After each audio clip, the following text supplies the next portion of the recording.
금리 저는 내려야 된다고 생각합니다. 이자율을 내려서 경기를 좀 좋게 해야죠. 그리고 우리 뭐 PF 문제도 있고 여러 가지 문제가 있기 때문에 이자율을 좀 낮추는 게 좋죠. 그래야 금융시장도 안정이 되고. 그러면 이자율을 우리가 먼저 내릴 것인가? 저는 거의 가능성이 빵이라고 생각합니다. 한국은행이 진짜 쓸데없는 생각해가지고 집값은 한국은행이 봐야 되는 이자율 정책 결정에 진짜 요만큼이거든요. 이거를 이만큼으로 보고 있기 때문에 한국은행 총재께서 이자율을 미국보다 선제적으로 내릴 가능성이 저는 빵이라고 생각합니다. 그렇다면 우리나라가 꼴찌로 내리게 되는 거죠. 그리고 이 중요한 시간에 그야말로 졸고 있는 거죠. 그래서 저는 한국은행이 제대로 좀 생각하시고 국가와 민족을 위해서 너무 정책으로 생각하지 마시고 이자율 빨리 내려야 된다. 저는 그렇게 생각하고 있습니다.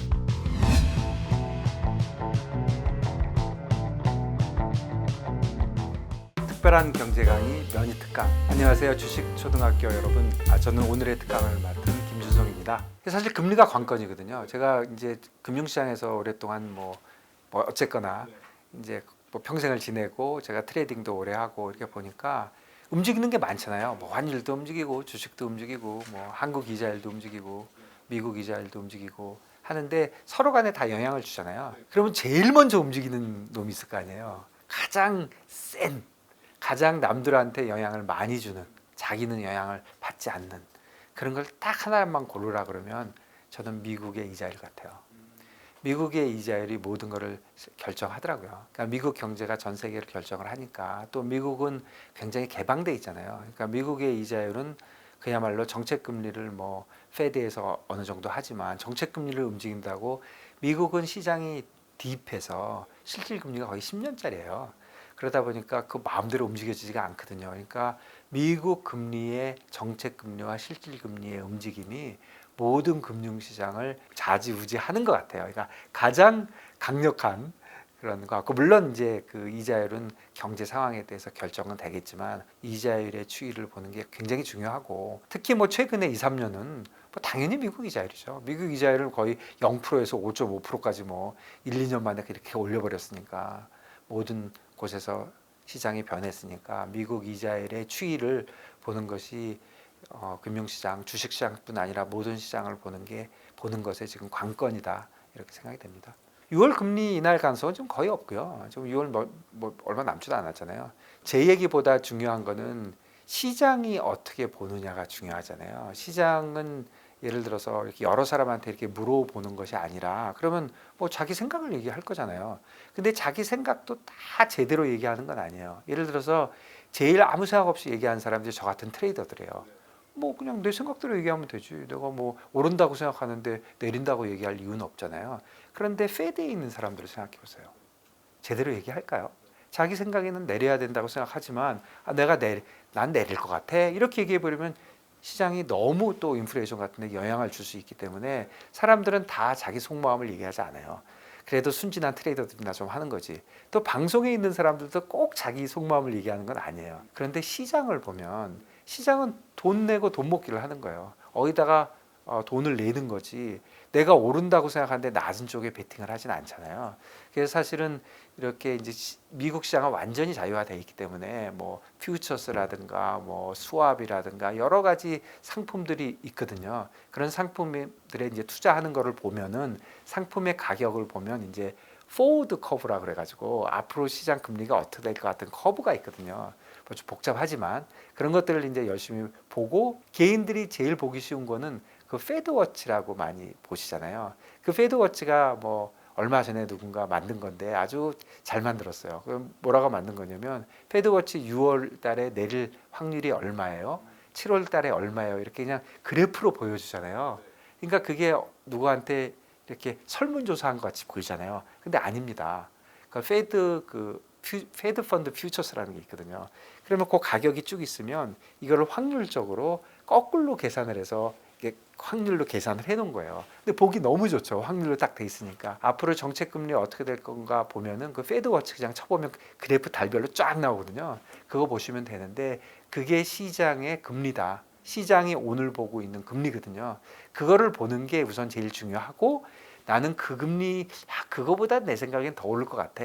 더 내릴 것 같아.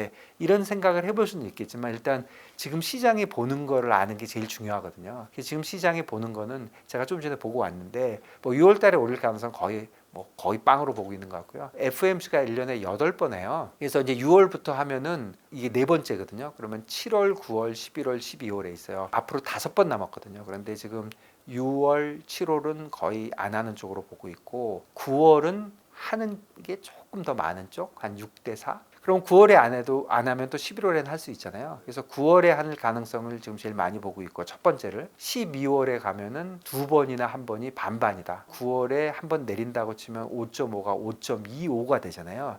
그러면 2025년 9월 거를 패드워치를 보면은 거기 4.25 정도 돼 있어요.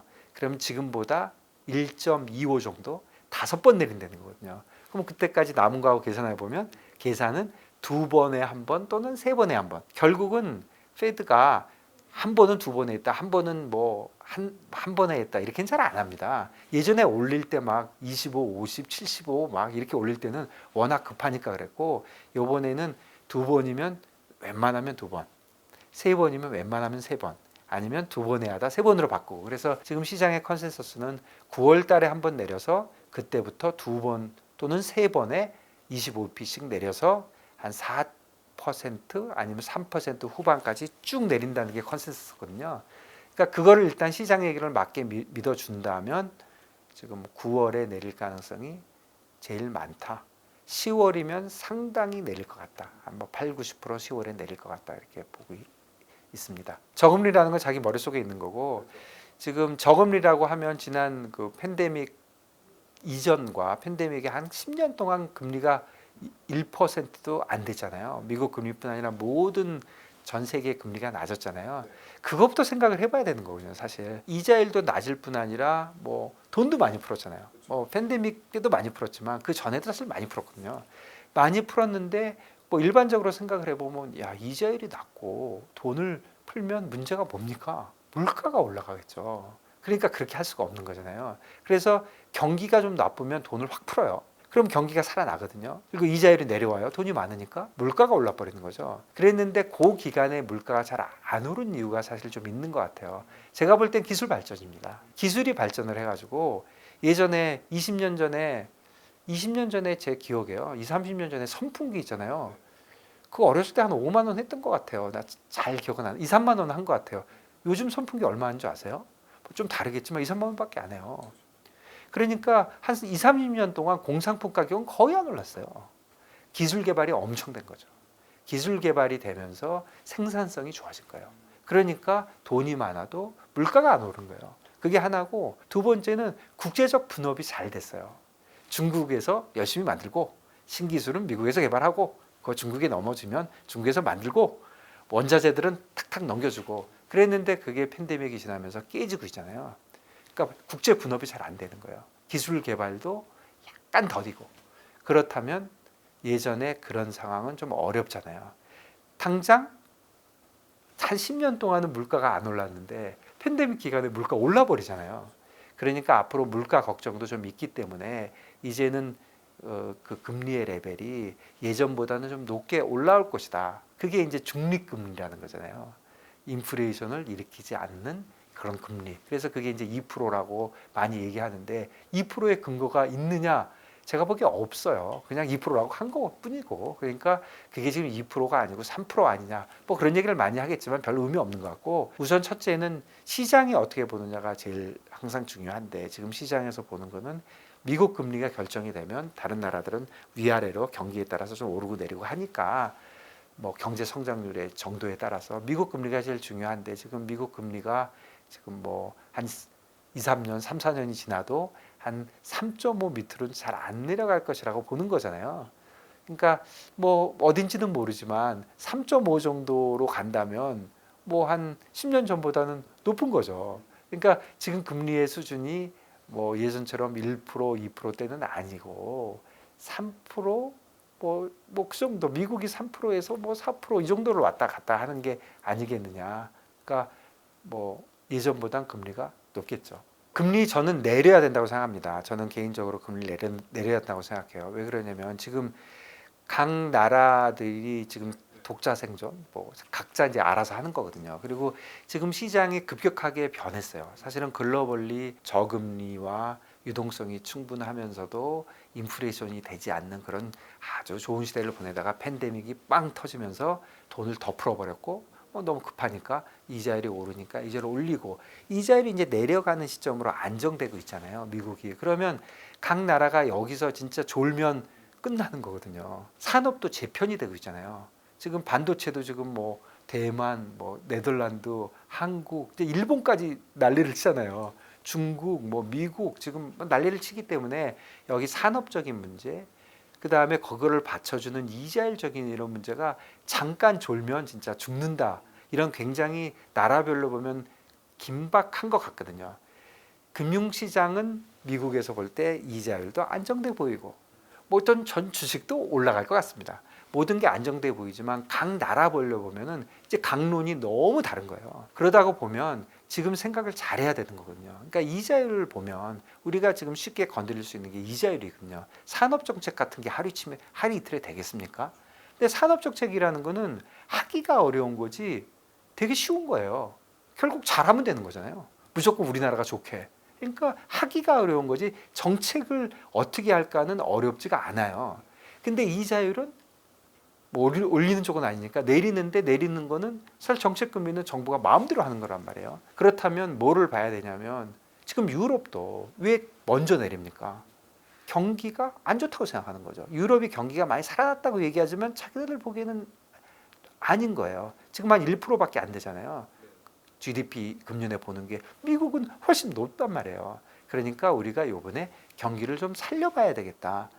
이자율을 내리고 싶었는데 인플레이션 때문에 못 내렸는데 인플레이션 좀 잡히네. 그러니까 빨리 내려야지. 이렇게 생각하고 있는 거고. 일본은 진짜 총력전이잖아요. 이자율 오히려 디플레이션 때문에 이자를 올려야 되지만 뭐 환율을 지금 뭐 160까지 저렇게 난리를 치면서도 힘이 뚝 떼고 버티잖아요. 중국은 더 난리잖아요. 조금 안 될 것 같으니까 뭐 지금 뭐 저번 주 금요일 날 나온 그 부동산 정책은 사실 좀 세긴 세요. 저 정도 되면 거의 부양이 될 때까지 부양하겠다. 이런 생각이 들 정도로 중국도 세게 하거든요. 그러면 우리도 정신을 좀 차려가지고 해야 되는데 우리도 방향은 지금 이런 식으로 가게 되면 이자율을 제일 마지막에 내릴 사람이 미국 같아요. 원래는 미국이 먼저 내리고 이제 체력적으로 약한 사람들이 뒤에 내린다고 생각했는데 미국이 조금 딜레이를 시키고 물가가 생각보다 잡히다 보니까 유럽 먼저 내리고 일본은 뭐 어차피 0%인데 내리거나 말거나 하고 근데 일본은 올리는 거를 딜레이 시키고 있잖아요. 그러니까 결국 내리고 있는 거예요. 중국은 틈만 있으면 내릴 거예요. 그렇다고 보면 뭐 조그만 나라까지 다 안 하더라도 우리도 이자율을 내려서 경기를 좀 좋게 해야죠. 그리고 우리 뭐 PF 문제도 있고 여러 가지 문제가 있기 때문에 이자율을 좀 낮추는 게 좋죠. 그래야 금융시장도 안정이 되고 또 물가에 대해서는 사람들 생각이 많이 다르겠지만 물가도 지금 우리가 미국은 지금 근원 물가하고 그 헤드라인 물가 그거 아시죠? 그러니까 물가가 있고 그 자주 움직이는 그 푸드하고 음료하고 에너지를 뺀 근원 물가라는 게 있잖아요. 그래서 미국은 물가는 여기 CPI는 여기인데 근원 물가가 아래에 있어요. 이 근원 물가를 열심히 보잖아요. 우리 반대로 되어 있습니다. 그래서 우리는 사실 이자율을 내려도 되는 정도에 가 있어요. 그러면 이자율을 우리가 먼저 내릴 것인가? 저는 거의 가능성이 빵이라고 생각합니다. 빵이라고 생각하는 이유는 전혀 경제적인 게 아니에요. 그러니까 지금 한국은행 지금 보면은 첫 번째 가슴 속에는 복지부동. 내가 괜히 지금 뭐 전 정치적인 문제 얘기 안 하고 싶지만 여야가 이렇게 돼 있는 상태에서 내가 왜 나서 복지부동 나는 가만히 있어야지 하는 게 첫 번째고 두 번째는 이자율을 조금 내렸다가 집값 오르면 지금 뭐 민주당 쪽은 집값이라면 거의 알러지잖아요. 정권 뺏긴 게 집값 때문에 뺏겼다고 생각하는 것 같은데 그러니까 집값이 조금이라도 오를까 봐 지금 거의 저는 못할 거라고 생각해요. 그래서 한국은행은 제 생각에는 당연히 이자율을 지금 낮춰서 경기도 부양을 하고 PF 문제도 어느 정도 PF 문제도 지금 막말로 얘기하면 부동산 가격이 오르지 않고 해결이 됩니까? 그러니까 우리나라 부동산은 상업용 부동산과 주택용 부동산이 어느 정도 분리돼 있어요. 세법이 하도 복잡하고 어쩌고 해가지고. 미국 같은 경우는 상업용은 오르는데 주택이 안 올라? 그러면 상업용을 오르니까 이걸 많이 지어야 되겠네? 하고 왔다 갔다 하면서 조정을 받는데, 우리는 세법이 있어가지고 세법이 너무 복잡하고, 뭐 1가구 1주택 뭐 너무 복잡하고, 뭐 청약이 너무 복잡해가지고 이게 별로 왔다 갔다를 못해요. 그러면 상업용 부동산을 어느 정도 잡아줘야 PF 문제가 해결되거든요. 그러면 상업용 부동산은 가격이 좀 올랐으면 좋겠는데, 주택용으로 좀 안 넘어갈 거는 같은데, 이런 생각은 하시는 것 같은데, 이자율을 낮춰버리면 지금 주택이 오를 가능성이 저는 꽤 있다고 보거든요. 우리나라 주택 가격, 아파트 가격이 이자율에 상당히 민감해 있는 것 같아요. 그러면 지금 주택이 오르는지 내리는지 뭐 잘 모르고, 오른다고 얘기한 사람은 계속 오른다고, 내린다는 사람은 내린다고 하지만, 저는 이자율을 내리면 주택이 오를 것 같아요. 저는 뭐 제 생각에는. 그런데 한국은행은 뭐 오를지 내릴지 모르겠는데, 혹시 이자를 내렸다 집값이 오르면 이거는 진짜 싫다는 거죠. 나중에 집값이 한국은행 니네들이 올린 거 아니야? 이렇게 해가지고 한국은행이 진짜 쓸데없는 생각해가지고, 집값은 한국은행이 봐야 되는 이자율 정책 결정에 진짜 요만큼이거든요. 이거를 이만큼으로 보고 있기 때문에 한국은행 총재께서 이자율을 미국보다 선제적으로 내릴 가능성이 저는 빵이라고 생각합니다. 그렇다면 우리나라가 꼴찌로 내리게 되는 거죠.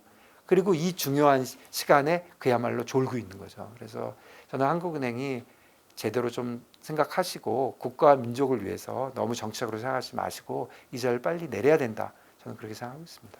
일단 시작을 하고 이제 뭐 여러 가지를 봐야 되겠지만, 일단 결국 내려야 되잖아요. 그럼 먼저 내리는 게 더 중요하다고 생각합니다. 왜냐하면 각 나라가 경쟁적으로 지금 이자율 패스가 있기 때문에 여기서 선점하느냐 못하느냐는 문제가 많기 때문에 지금은 시기가 중요하고, 뭐 우리도 25bp씩 내리는 거니까 일단 우리가 먼저 시작을 하는 게 맞다. 3.25를 일단 내려놓고, 그리고 이제 뭐 미국은 어떻게 됐는지 이런 것도 좀 보고 할 수 있지만, 지금은 내려야 될 건 맞는 것 같은데 하여간 미국 내리기 전에는 안 돼, 이런 스탠스는 옳지 않다. 결국에는 한국은행도 미국도 유럽도 일본도 중국도 내려야 되는 그 레벨이 있을 거 아닙니까? 지금 알 수는 없죠. 경기가 앞으로 변하는 거에 달려 있겠지만, 그런데 우리는 지금 당위적으로도 내려야 되고, 여러 가지 의미로 볼 때 내려야 될 때 내려야 되는데, 한국은행이 안 내리고 다른 소리 자꾸 하고 하는 걸로 볼 때는, 저는 뭐 머릿속에 집값이 머릿속에 꽉 차 계시는구나, 그런 생각이 듭니다. 우선 제 생각엔 이런 것 같아요. 미국 지금 국가 부채가 엄청 많다고 하는데, 한 지금 GDP 수준이거든요. GDP 지금 뭐 곧 넘을 것 같아요. 거의 100% 왔다 갔다 하는데, 뭐 당연히 일본은 더 많습니다. 그리고 우리는 그거보단 적고. 그런데 이런 생각을 한번 해봐야 될 것 같아요. 기본적으로 경제를 생각해 보면 누군가는 레버리지를 해야 돼요. 있는 돈만 갖고는 할 수는 없는 거예요. 경제가 누군가는 돈을 빌려서 해야 되는 거예요. 그러면 한 국가가 어느 정도 돈을 빌릴 수 있느냐는, 이런 총량은 사실 그 나라의 여러 가지 그 능력에 달려 있는 거예요. 그러면 누가 빌렸냐를 보면, 빌리는 주체를 크게 보면 세 가지지 않습니까? 경제학에서 보면 정부, 기업, 가계, 이게 세 군데예요. 일본 같은 경우는 정부가 많이 빌리고 있는 거고, 우리 같은 경우에는 상대적으로 가계가 많이 빌리고 있어요. 정부는 많이 안 빌리고 있고, 미국은 정통적으로 자유화되기 때문에 기업들이 많이 빌리고 있어요. 그런데 그 기업들이 빌리는 게 줄어들면서, 그러니까 상대적 비중이, 정부 비중이 늘어나는 거거든요. 그게 뭐 무슨 문제가 있어요? 그게 전혀 문제가 없다고 생각하고, 물론 미국이 예전에 비해서 지금 그 트레저리, 그러니까 미국 국채 발행이 많다 보니까, 미국 지금 금리가 장기 금리가 좀 발행이 많다 보니까 가격이 밀려 내려오다 보니까 이자율이, 채권의 가격과 이자율은 반대로 가는 거니까, 그러니까 이자율이 좀 높다, 그런 거에 대해서는 어느 정도 이해가 되지만, 뭐 100%가 넘었으니까 미국이 부도난다 이러면, 미국 부도나면 세상에 부도 안 나는 나라가 하나라도 있겠습니까? 그러니까 그거는 조금 좋게 얘기해서 좀 이렇게 비유해서 얘기했다, 저는 그렇게 보고 있습니다.